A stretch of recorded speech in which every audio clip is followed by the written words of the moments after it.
आजकल आप देख रहे हैं कि पूरा वातावरण जो है वो राममय हो रखा है, और एक बहुत ही महत्वपूर्ण, मेरे विचार से पूरी सनातन सभ्यता के लिए एक बहुत ही महत्वपूर्ण जो एक विषय हुआ है वह राम मंदिर की पुनर्स्थापना या राम मंदिर में मूर्ति की प्राण प्रतिष्ठा जो हुई है। तो ये भी सनातन धर्म का एक विषय है। वैसे आप तो अद्वैत में अधिक विश्वास रखते हैं, तो ये जो सगुण उपासना जो है राम की, शिव की, ये हमारे सनातन धर्म में आपने जो अपनी पुस्तक में एक चैप्टर लिखा हुआ है कि जो डिविनिटीज इन सनातन, ये इनको कैसे संबंधित करेंगे आप? सनातन धर्म का जो कोर फिलोसफी है उसमें सगुण निर्गुण में कोई ऐसा डिस्टिंक्ट भेदभाव नहीं है। जिसको हम सगुण कहते हैं वो भी निर्गुण है, और निर्गुण अपने आप को सगुण में एक्सप्रेस करता है। सो डिपेंडिंग द टेम्परामेंट, किसी के मनोभाव के साथ सगुण ज़्यादा जाता है, किसी के मनोभाव के साथ निर्गुण ज़्यादा जाता है। ऐसे में अगर सनातन धर्म के दर्शन से देखा जाए तो आप और हम भी तो निर्गुण है एक्चुअली। वो बाहरी जो रूप है अपना, दैट इज सगुण। नाम रूप इज सगुण। सगुण with form, with description, with attributes, with character. पर इसके पीछे जो है द रियलिटी बिहाइंड द नाम रूप गुण इज निर्गुण, निराकार निर्गुण। तो Ram at one level is Sagun, as an avatar, as a deva who represented dharma and represented a very important development of Sanatan Dharma. Sagun hai zarur, avashya Sagun hai, lekin Ram is also Vishnu avatar. Ram is Narayan himself, which is Nirgun. Narayan has no gun, no roop. So ऐसे कोई ज़्यादा distinct difference है नहीं।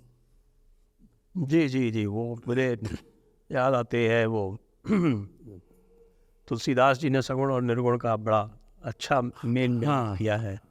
और एक उनकी चौपाई है, जो गुण रहित सगुण सोई कैसे, जो गुण रहित सगुण से, सगुण सोई कैसे, जल हिम उपल बिलग नहीं जैसे। हाँ, जल, हिम मतलब बर्फ, और उपल मतलब ओला। ये तीन फॉर्म्स हैं ऑफ द सेम सब्सटेंस। बिल्कुल बिल्कुल। तो ये आपने इसमें सब्सटेंस, हाँ एकदम, सब्सटेंस तो ब्रह्म है। वो आप निर्गुण में देखो, सगुण में देखो, ब्रह्म तो ब्रह्म है।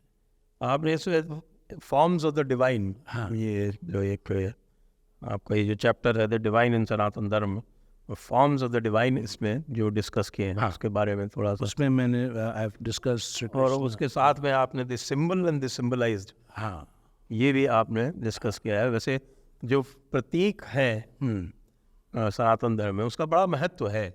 और मुझे ऐसा लगता है कि 99% जो हमारे सनातन धर्मी है वो बिना प्रतीक के आगे बढ़ नहीं सकते। और वैसे यदि शुद्ध निर्गुण की ओर भी जाना हो तो जो सगुण का जो मार्ग है उसके बिना जाया जा सकता है क्या? बहुत रेयर केसेस में, बहुत ही रेयर केसेस में। उसके लिए आपको श्री अरविंद, स्वामी विवेकानंद से कोई चाहिए। उनको वो भी आरंभ में सगुन के माध्यम से ही गए हैं उस निर्गुण में, देवी के माध्यम से गए। श्री अरविंद तो शक्त थे, तो देवी के माध्यम से। श्री स्वामी विवेकानंद भी बिकॉज ऑफ श्री रामकृष्ण, वो भी सगुन के।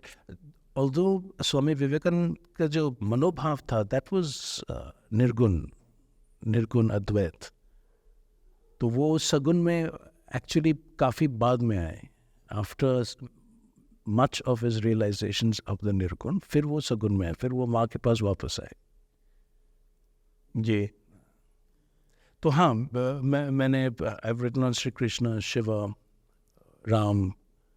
These are the forms of Brahma जो सनातन धर्म में हम लोग मानते हैं.